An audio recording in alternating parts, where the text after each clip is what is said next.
Hey guys, welcome back to the channel. In today's episode, I want to get into something that I guess as photographers we fall into sometimes, which is being a gear collector. What I really want to say is being a gear whore. So it's when you think that the next shiny piece of equipment is going to make you that much better.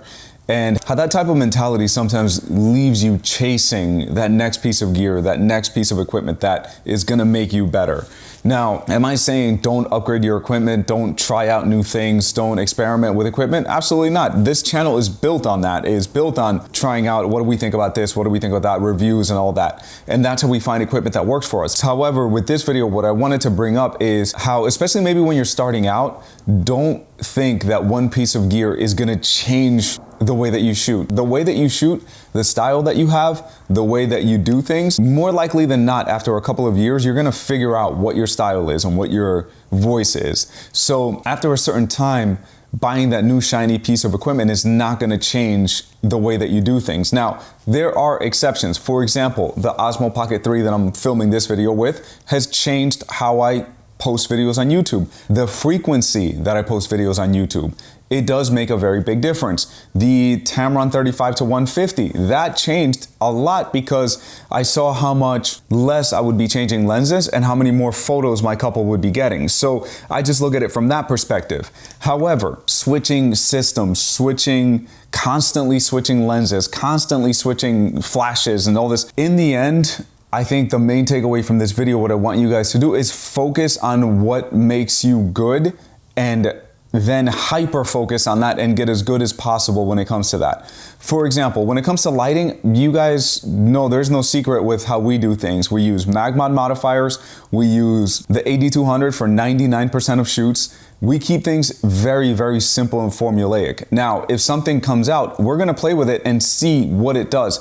But we don't ever expect that new piece of equipment to absolutely change everything the way that we do things. So one of our photographers, Andrew, Andrew, you used to be a lot more experimental and trying things and trying this equipment and trying it. And I think after a while with experience, guys, I've been shooting for 18 years at this point. So like I've tried all these things and tried this and tried that. And in the end, it didn't really change that much the way that I do things and the way that we do things. Couple of examples with that. A few years ago in 2020, 2021, I switched over from Nikon to Sony. If you look at our Instagram, you're not gonna see a damn difference what it looks like. On top of that, on our Instagram, it's multiple photographers on one page. So you don't see a difference because there's a brand, there is a certain look that we have. That's one example. So one piece of gear didn't change how I did things, it just made things easier. The autofocus on Sony is miles ahead of what Nikon was at the time. And the fact that Nikon didn't want to put a second memory card slot, that was the nail in the coffin. That's why I went with Sony in the mirrorless systems.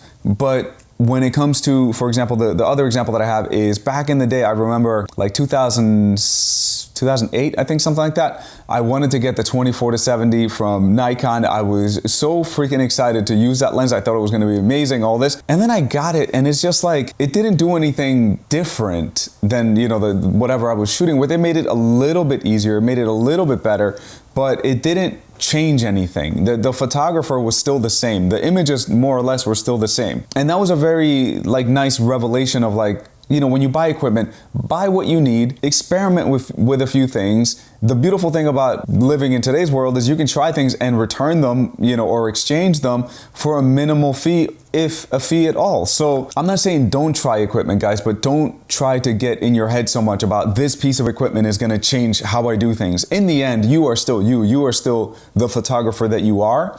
And if you keep doing what you're doing, eventually you're gonna be an amazing photographer, no matter what piece of equipment we throw at you or you throw at yourself, right? So that's the main takeaway of this video is don't be a gear whore thinking that equipment is gonna make you better. You are gonna make you better. The equipment is gonna make your life just a little bit easier. And a little note that I wrote is work with the equipment that you have unless a certain piece of equipment just blows your tits off. That's how I wrote it, so that's how I'm relaying it to you guys. And what I mean by that is, again, I'm gonna go back to the Tamron 35 to 150. The reason for that is that lens is so freaking versatile that it did change the way that I shoot. It gave our couples a ton more options. It made my life a lot easier. I'm going down to San Diego after I'm done filming this, and I would say probably 99% of the photos that I'm gonna be shooting down there are gonna be with the 35 to 150. I may do a couple with the 14 to 24 to get like a super wide with some flash, but it's a family session. You don't need to be doing some crazy creative lighting and all that, wild stuff with a family session. A 35 to 150 will get you everything that you need. So unless it's a piece of equipment like that, that's really gonna change the game and really gonna change the way that you shoot and the way that you approach it and the ease of what you do, guys, don't be a gear whore. Work with what you got. Run it into the ground, use the equipment, make that money with the equipment that you have, and then play around a little bit. Final thing, with our team, I don't tell them they can't shoot with primes, but I tell them it's gonna make your life a lot more difficult shooting with primes. So you certainly can do it as long as you get what we need, but in the end, I would recommend using a good zoom in order to make your life easier. So let me know what you guys think. Have you been a gear whore before? I think we all have. I know I've been for a little bit. And are you still there? Are you still in that phase where you think every piece of equipment that catches your eye is gonna change the way that you shoot? I'm telling you, it probably won't, but get out there and have fun, experiment. I'm not telling you guys not to go out there and play with new equipment. I'm just telling you, set your expectations correctly so you're not constantly chasing that dragon that is gonna make you the better photographer. You're gonna do that by practicing and doing what you can with what you got. All right.